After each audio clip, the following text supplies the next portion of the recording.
Hello friends, எல்லோரும் எப்படி இருக்கீங்க? நான் நல்லா இருக்கிறேன். நீங்கள் எப்படி இருக்கிறீங்க? நல்லா இருக்கிறீங்களா? இன்றைக்கி தான் வேலைக்கே போனேன். எங்கள் அண்ணன் சேர்த்து பார்த்தீங்கன்னா இன்னையோட 4 நாள் ஆகுது. இன்றைக்கி தான் வேலைக்கு போய்ட்டு வேலைக்கு போகிறதுக்கு எனக்கு விருப்பம் இருந்துச்சு.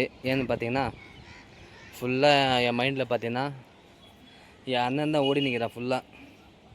இன்னும் அவனோட நினைவுகள் என்னை விட்டு போகலை. இன்னும் போகக்கூடாது, நான் போக விட மாட்டேன். ஏன்னா அவளோட நான் தான் ஃபுல்லாக இதை மைண்ட்லேயே ஓடி நிற்கிது. காலைல ஏந்திரிச்சு சரி வேலைக்கு போகலான்னு பார்த்தா அந்த மைண்ட் செட்டே எனக்கு உட்கார மாட்டேங்குது. வேலைக்கு போக வேண்டாம் அந்த மாதிரியே தோணுது. வேலைக்கே போக முடியல என்னால். சரி எப்படியோ என்ன பண்ணுறது சொல்லு மைண்டு சேஞ்ச் பண்ணிட்டு காலைல சரி வேலைக்கு போனேன். வேலைக்கு போய் மாலை கட்டுற இதில் பார்த்தீங்கன்னா என் அண்ணன் தான் ஓடி நிற்குது. அப்போ கூட மைண்ட் செட்டில் அண்ணனோட இதுதான் ஓடி நிற்குது. சரி அவன் என்ன பண்ணுறான் ஏது பண்ணுறான், ஏன்னா உயிரோடு இருக்கும்போது பார்த்திங்கன்னா அவனை பற்றி யோசிச்சிருந்தேன். ஏன்னா பார்த்தீங்கன்னா ஹாஸ்பிட்டலில் என்ன பண்ணுறானோ எப்படி இருக்கானோ அந்த மாதிரின்னு. இப்போ அவன் இங்கே இல்லை, இந்த பூமியில் இல்லை. அவன் இப்போ இங்கே இருக்கிறான், மேலே இருக்கிறான். இருந்தாலும் பார்த்திங்கன்னா அவன் எப்படி இருக்கிறான் என்ன பண்ணுறான் இப்போ கூட அந்த நினைவு தான் யோசிச்சு நிற்கிது. எனக்கு என்ன சொல்லணும் ஒன்றுமே புரிய மாட்டேங்குது.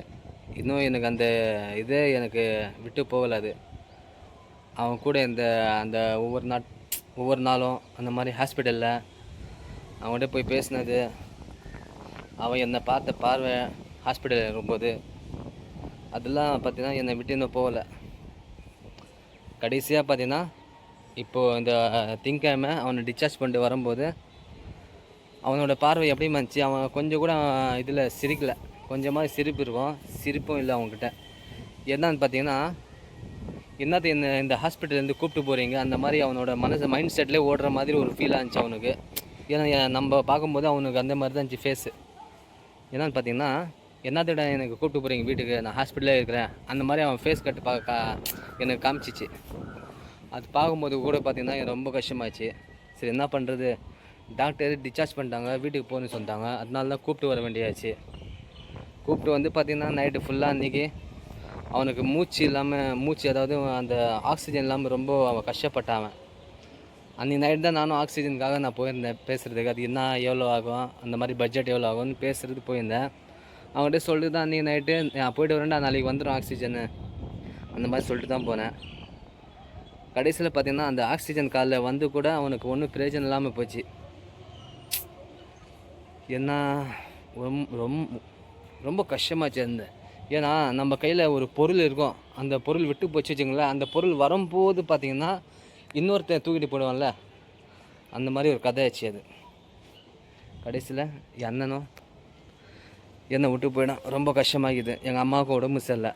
எங்கள் அம்மா பார்த்திங்கன்னா அவனை பற்றி யோசித்து அவனுடைய இதே தான் அவங்க எங்கள் வீட்டில் எல்லாருக்கும் அவன் இருந்த இது தான். அவன் துடித்த துடிப்பு, அந்த வலி, உடம்பில் இந்த வலி, அந்த ஹார்ட்டில் இருந்த வலி மொத்தம் பார்த்திங்கன்னா அந்த வலி அவன் துடிச்ச இது தான் எனக்கு எல்லாருக்கும் அந்த இதான் எனக்கு ஃபுல்லாக மைண்ட் செட்டில் ஓடி நிற்குது ஃபுல்லாக.